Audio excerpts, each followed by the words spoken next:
great, great Sunday. Oh, today's Sunday.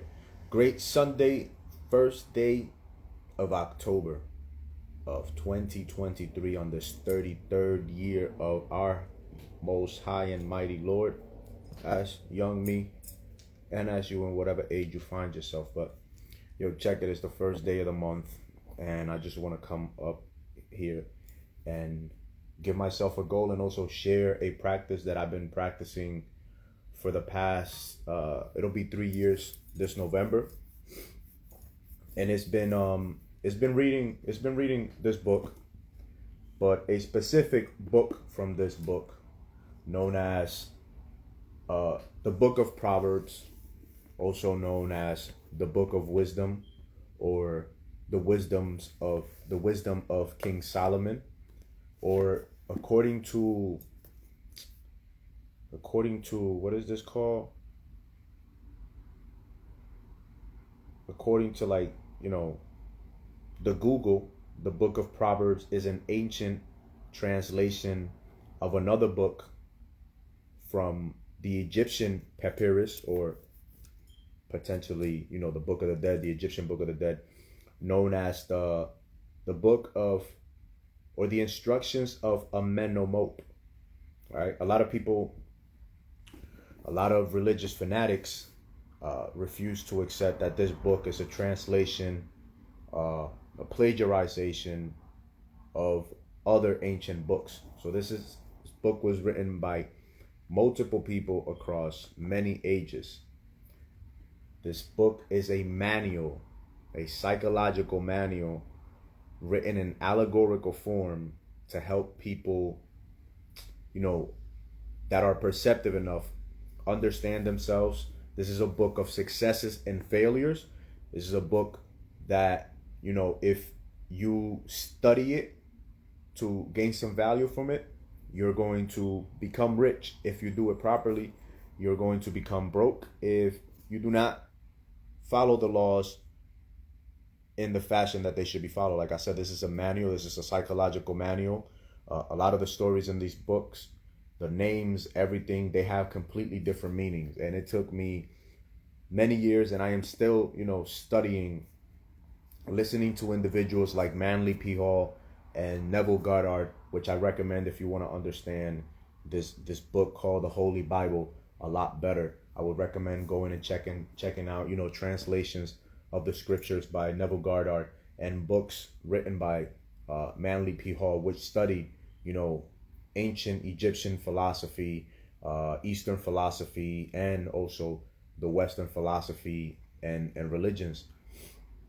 Like I said, I've been reading the Proverbs of King Solomon for the past 3 years. Now, for people that are not aware of who King Solomon was, King Solomon, according to the Bible, is the richest man who ever lived. He was the richest and the wisest that ever lived. He had wives from every kingdom in the world.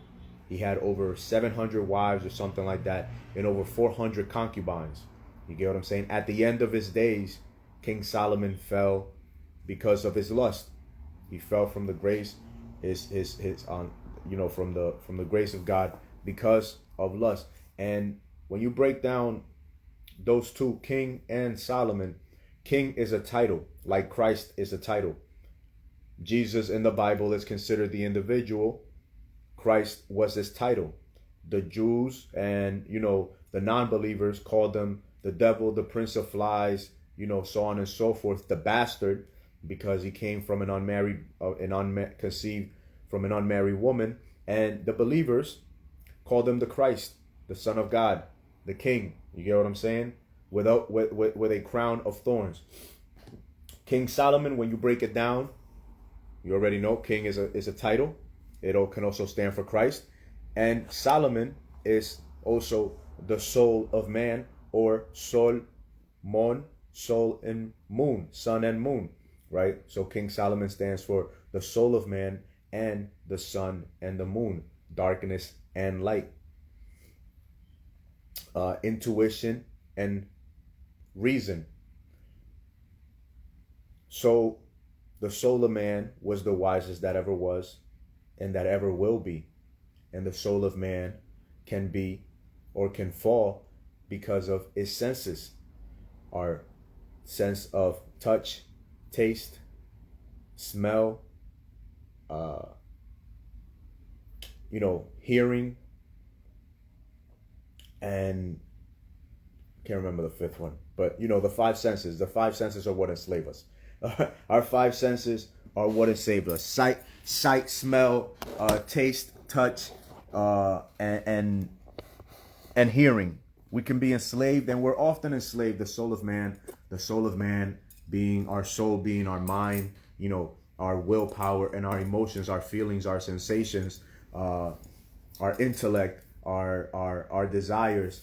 Our soul can often be enslaved by these five senses. If we do not know how to listen to the sixth sense, our intuition, and if we don't know how to, or the seventh sense, and our gut feeling. Our gut feeling is like our sixth sense, is our animal, is our instinct, and our intuition would be the seventh sense. We have seven senses, not just five. The five are the five main ones through which this body is enslaved. But getting back to the topic, I've been reading this book. I've been reading the Proverbs of King Solomon over the past 3 years.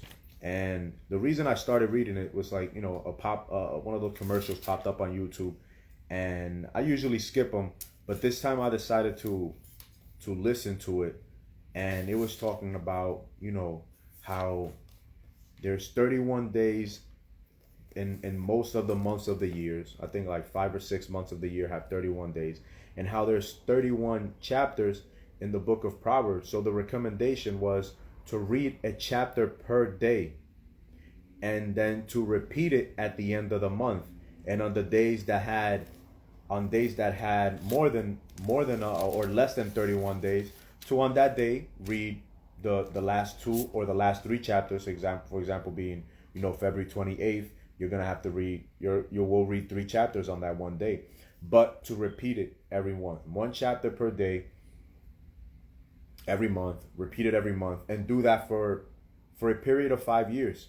I gave myself 7 years, so I'm gonna be doing it for 7 years. 7 years, 7 days of creations. You know what I'm saying? Give me a child to the age of 7, and I will show you the man, as Confucius said.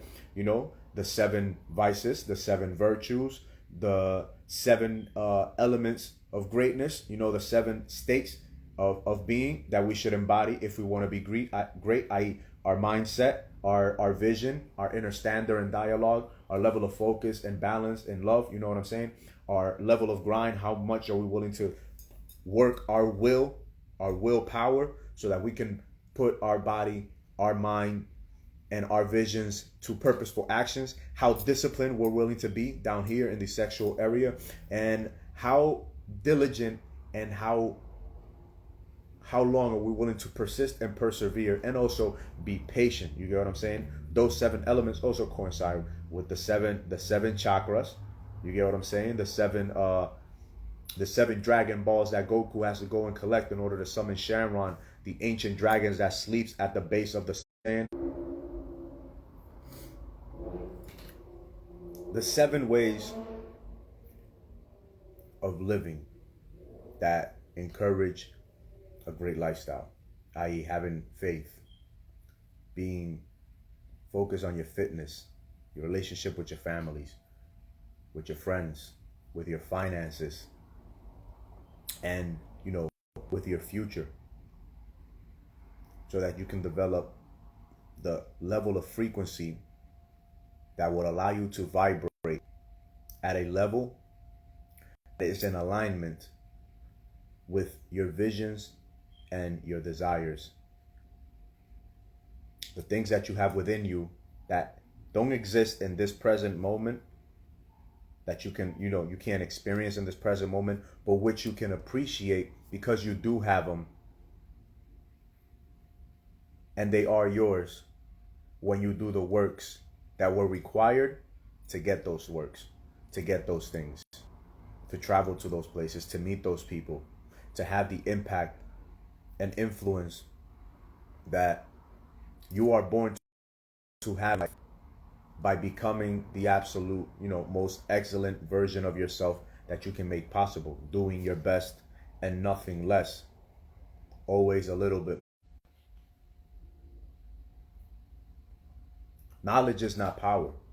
Knowledge is only potential power. Wisdom is power, because wisdom is knowledge applied. You are a physical manifestation of the word. As Reverend Ike said, Jesus is every God conscious man. So the moment that you realize that you're not just the son of a man, of the devil, of an ordinary individual, if you didn't have any father with glorious qualities to look up towards, remember that you are a son of creation. You are a son of nature, a son and daughter of nature, of creation, of the cosmos, of the universe, the verse, of everything, of source. And because you are an extension of source, you are a microcosm of the macrocosm that is all this that we call reality, existence in time, experiencing time through the life that has been gifted to you and the time that you will live in this, in this eternity. Then you're going to act as such. And you're going to do your best. The book of Proverbs, the book of wisdom, is just that. And today, to cut off my rant, I'm going to read. And this is what I plan to do, for the next 31 days. With God before me. I will continue to do my best to be as consistent as I am with my fitness in this aspect of my life, right? So it starts as like this. The book of Proverbs, the beginning of knowledge. The Proverbs of Solomon, the son of David, the king of Israel. And a man of understanding will attain wise counsel, to understand a proverb and enigma, the words of the wise and their riddles.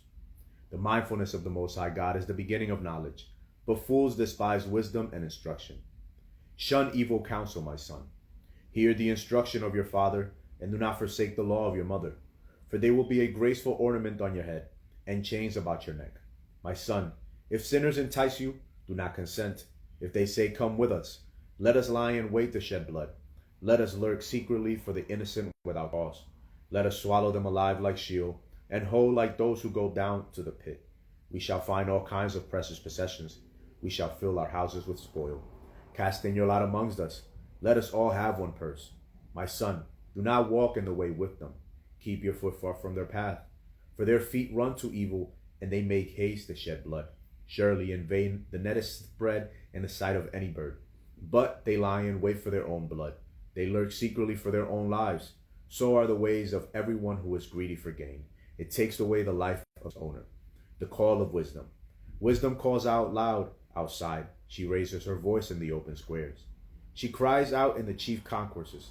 At the openings of the gates in the city, she speaks her words. How long, you simple ones, will you love simplicity? For scorners delight in their scorning, and fools hate knowledge. Turn at my rebuke. Surely I will pour out my spirit on you.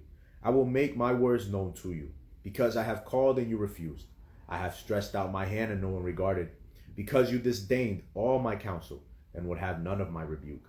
I will also laugh at your calamity. I will mock when your terror comes. When your terror comes like a storm, and your destruction comes like a whirlwind. When distress and anguish come upon you, then they will call on me, but I will not answer. They will seek me diligently, but they will not find me. Because they hated knowledge and did not choose the love of the Most High, they would have none of my counsel and despise my every rebuke. Therefore they shall eat the fruit of their own way, and be filled to the full with their own fancies. For the turning away of the simple will slay them, and the complacency of fools will destroy them. But whoever listens to me will dwell safely, and will be secure without fear of evil. Fam, a wise man will hear and increase in learning, and a man of understanding will attain wise counsel. All right? Do not forsake the law of your mother, Mother Nature. Mother Nature has laws. What ye sows into life, ye shall reap. Whatever we sow into the soil of life, just like we sow our seed into women, the soil, the physical manifestation of the soil. You get what I'm saying? Whatever we put into women, whatever we put into life, whatever we sow into the earth, we reap in abundance. If we do not sow any seeds, then we will reap the abundance of lack that we will gain for lack of work. If we sow evil thoughts, evil words, evil feelings, and evil deeds into life, we will reap the abundance of the cause that are the outcome of the ill that we sow. If we sow negative energies, and if we are not a balanced man and we deal with women, we will get that which we pour into them multiplied times 10. So if you're not loving your woman and she's bitching at you, which if she's complaining and she's coming at your neck, go grab a mirror and look into it, because whatever she is ditching out is what you're pouring in, is what you're giving. It starts with us, self. It starts with self. We need to work on ourself.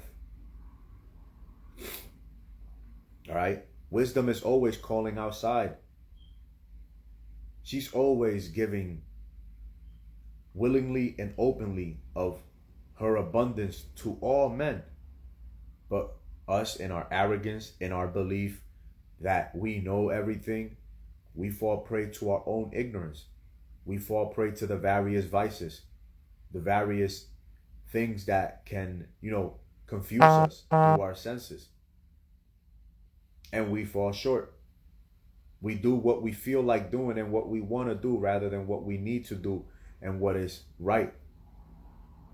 We have all of the time in the world to do everything that is right and everything that is necessary and everything that is purposeful.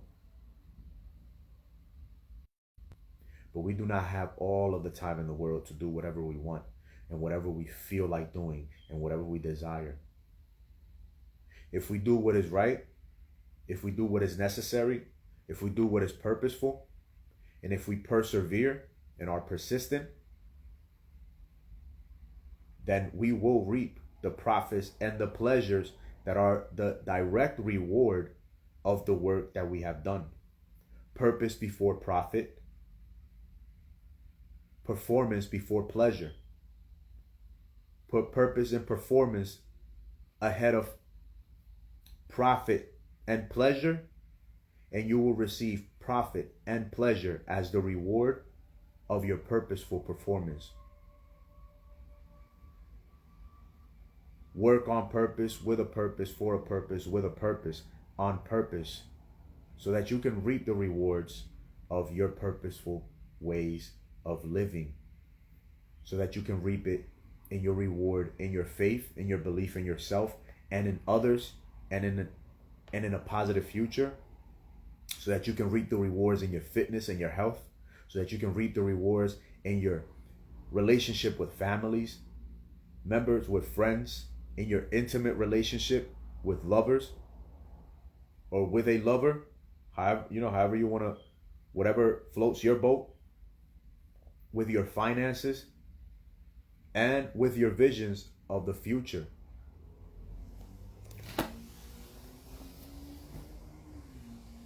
As a man thinketh, so is he. In here, every personal development book that's been written from this book, most people get rich with that book, but some people get rich through that book at the expense of others. They turn others into religious fanatics because they know how to use that book, but they are not. They're doing what they feel like doing and what they want to do. They're doing their will rather than the will of the Most High that worketh in them. What is most, I don't know if I'm even using this word properly, but what is most amicable, what is most beneficial to all, is to do things for selfless reason.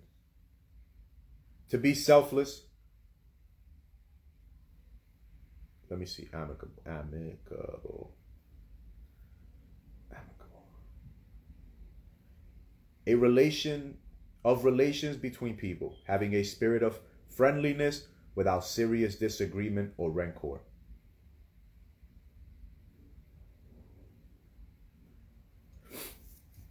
To do unto others as we would have.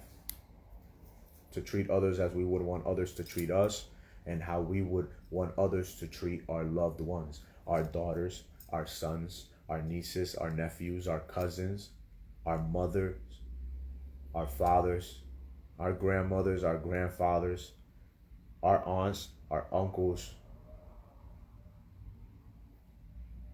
our friends, our lover, to treat others as we would want others to treat us. And to do unto others as we would want others to do unto us. And in the turning of the other cheek, yo, that right there. It's like the good book says, if your enemy is hungry, give him food. If he is thirsty, give him water to drink. For by doing so, you will pour water over hot coal. You will turn an enemy into a friend. From foe to friend. Because you didn't change yourself because of what somebody else did. You remained who you are.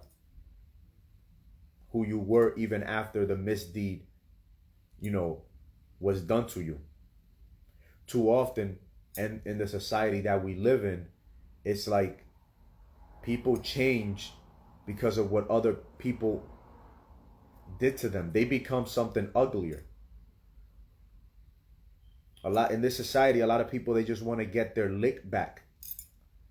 And it's like, you don't understand. Like, you're shrinking. You're becoming less than because of what somebody else did. So you thinking that you're going to get something out of getting your lick back or getting over on somebody else, that's somehow gonna make things fair. Like, nature isn't fair.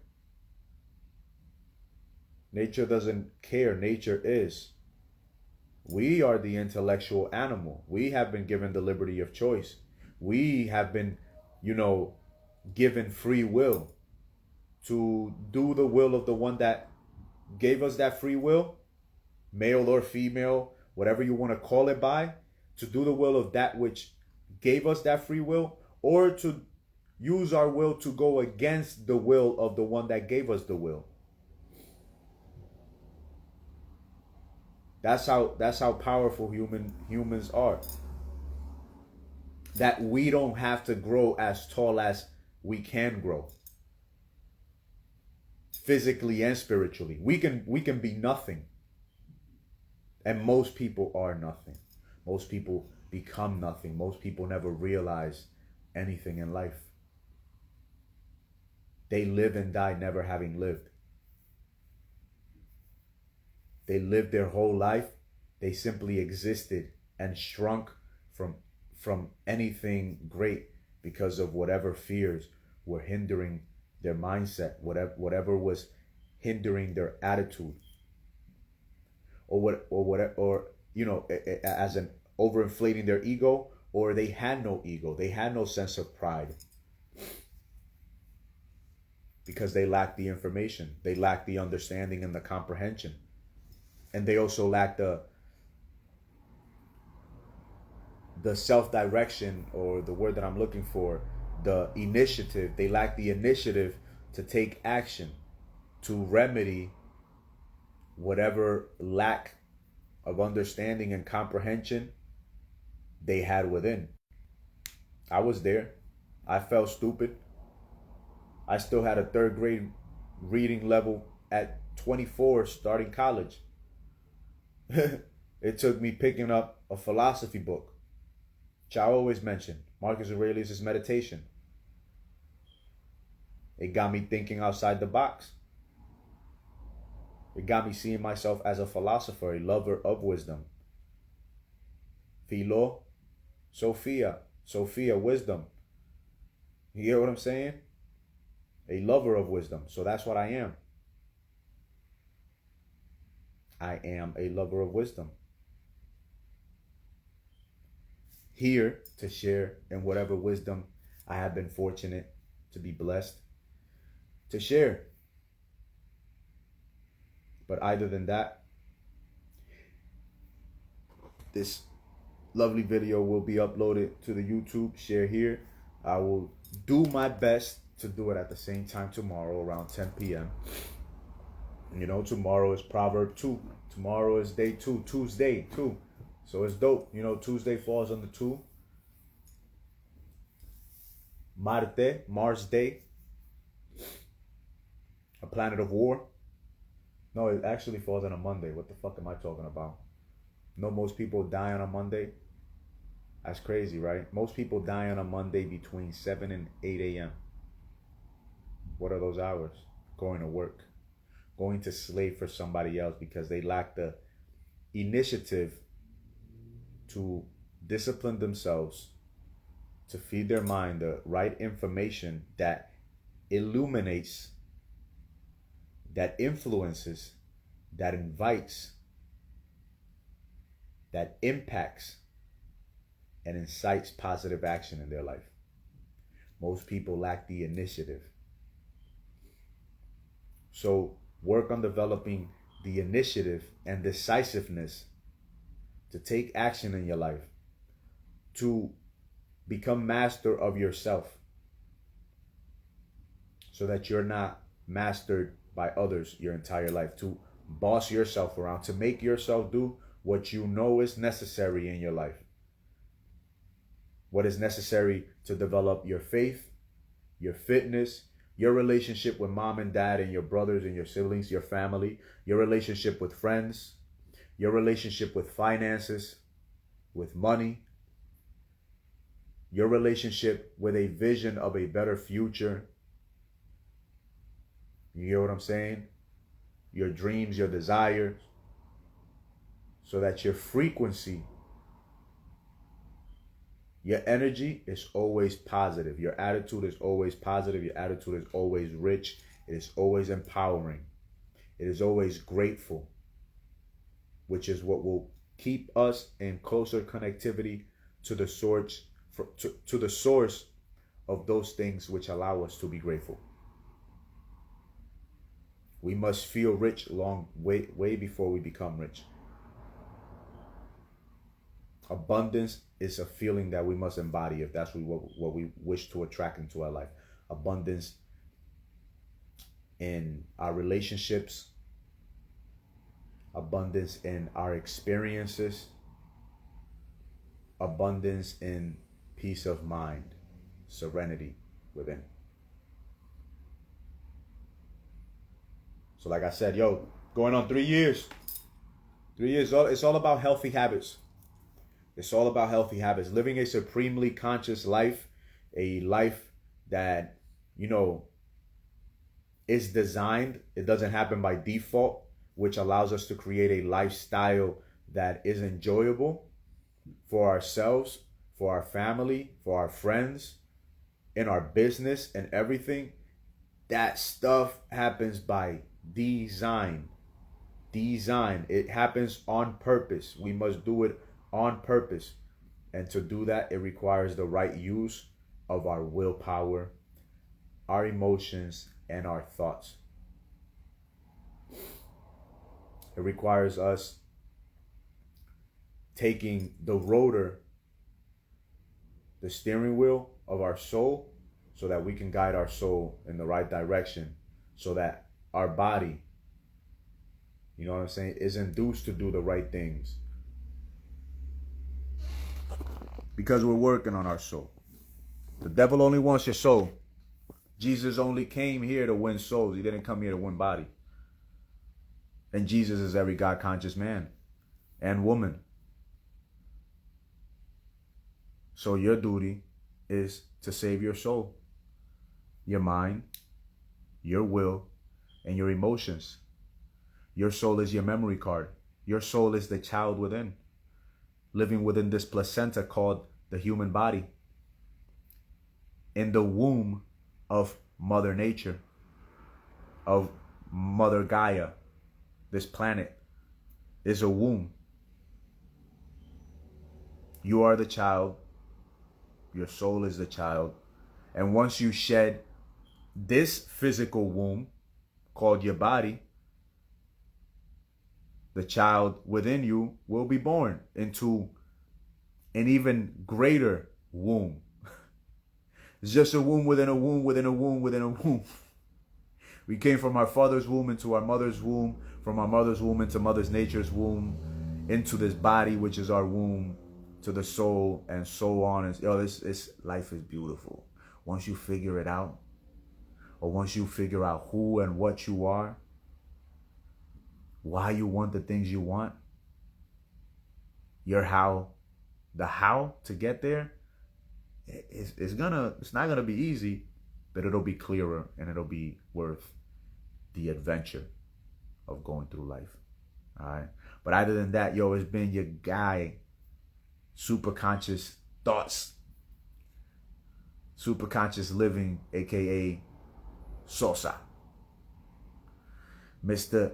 Organic. All right. Other than that, you have a great night. I'm gonna share this on YouTube, and we're gonna continue to do our best to bring the best. You have a great night.